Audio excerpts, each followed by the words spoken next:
السلام علیکم۔ مدینہ کا بازار تھا۔ گرمی کی شدت اتنی کہ لوگ نڈھال ہو رہے تھے۔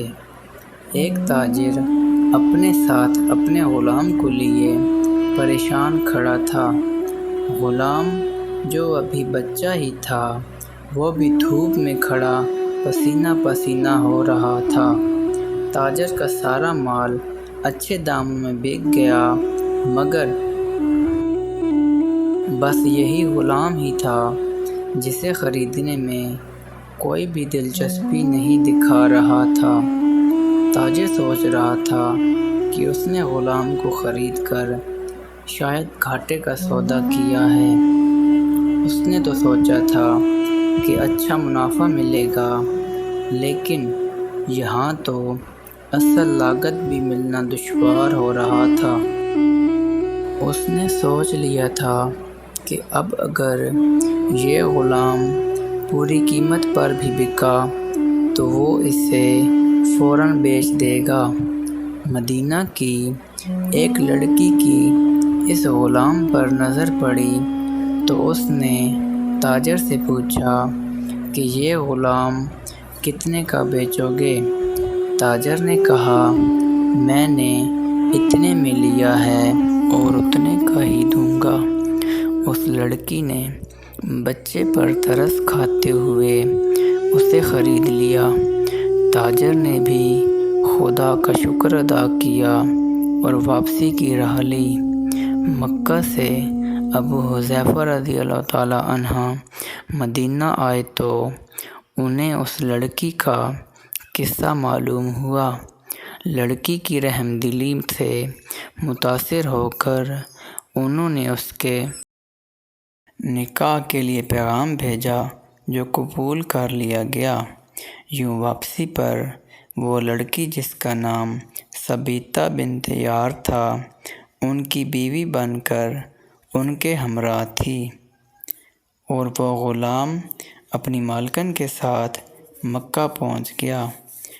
ابو حذیفہ رضی اللہ عنہ مکہ آ کر اپنے پرانے دوست عثمان بن عفان سے ملے تو انہیں کچھ بدلا ہوا پایا اور ان کے رویے میں سرد مہری محسوس کی، تو انہوں نے اپنے دوست سے استفسار کیا کہ عثمان، یہ سرد مہری کیوں؟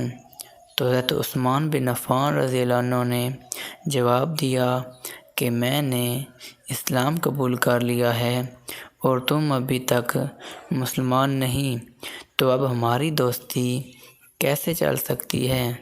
حضرت ابو حذیفہ رضی اللہ عنہ نے کہا، تو پھر مجھے بھی محمد صلی اللہ علیہ وسلم کے پاس لے چلو اور اس اسلام میں داخل کر دو جسے تم قبول کر چکے ہو۔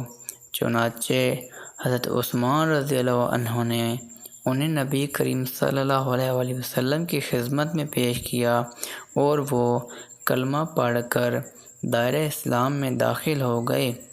گھر آ کر انہوں نے اپنی بیوی اور غلام کو اپنے مسلمان ہونے کا بتایا تو ان دونوں نے بھی کلمہ پڑھ لیا۔ حضرت ابو حذیفہ رضی اللہ عنہ اس غلام سے کہا کہ چونکہ تم بھی مسلمان ہو گئے ہو، اس لیے اب میں تمہیں غلام نہیں رکھ سکتا، لہٰذا میری طرف سے اب تم آزاد ہو۔ غلام نے کہا، میرے آقا، اب اس دنیا میں آپ دونوں کے علاوہ میرا کوئی نہیں، آپ نے مجھے آزاد کر دیا تو میں کہاں جاؤں گا؟ حضرت ابو حذیفہ رضی اللہ عنہ نے اس غلام کو اپنا بیٹا بنا لیا اور اپنے پاس ہی رکھ لیا۔ غلام نے قرآن پاک سیکھنا شروع کر دیا اور کچھ ہی دنوں میں بہت سا قرآن یاد کر لیا، اور جب وہ قرآن پڑھتے تو بہت خوبصورت لہجے میں پڑھتے۔ ہجرت کے وقت نبی کریم صلی اللہ علیہ وسلم سے پہلے جن صحابہ نے مدینہ کی طرف ہجرت کی، ان میں حضرت عمر رضی اللہ عنہ کے ساتھ حضرت ابو حذیفہ رضی اللہ عنہ اور ان کے یہ لبالغ بیٹے بھی تھے۔ مدینہ پہنچ کر جب نماز کے لیے امام مقرر کرنے کا وقت آیا تو اس غلام کی خوبصورت تلاوت اور سب سے زیادہ قرآن حفظ ہونے کی وجہ سے انہیں امام چن لیا گیا، اور ان کی امامت میں حضرت عمر رضی اللہ عنہ جیسے جلیل القدر صحابی بھی نماز ادا کرتے تھے۔ مدینہ کے یہودیوں نے جب انہیں امامت کرواتے دیکھا تو حیران ہو گئے کہ یہ وہی غلام ہے جسے کوئی خریدنے کے لیے تیار نہ تھا۔ دیکھو آج کتنی عزت ملی ہے کہ مسلمانوں کا امام بنا ہوا ہے۔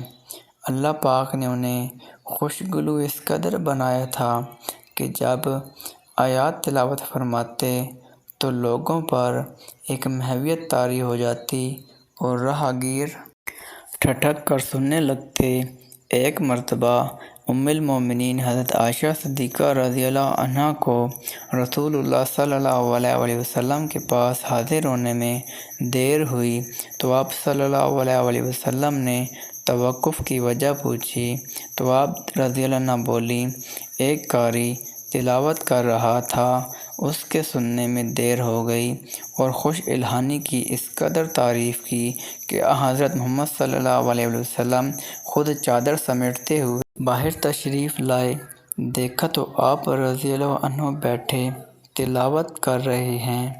آپ صلی اللہ علیہ وسلم نے خوش ہو کر فرمایا، اللہ تبارک تعالیٰ کا شکر ہے، اس نے تمہارے جیسے شخص کو میری امت میں پیدا فرمایا۔ ناظرین، کیا آپ جانتے ہیں کہ یہ خوش قسمت اصحابی کون تھے؟ ان کا نام حضرت سالم رضی اللہ عنہ تھا، جو سالم مولا ابو حذیفہ رضی اللہ عنہ کے نام سے مشہور تھے۔ انہوں نے جنگ موطا میں جام شہادت نوش کیا۔ اللہ کی کروڑہ رحمتیں ہوں ان پر، آمین ثم آمین۔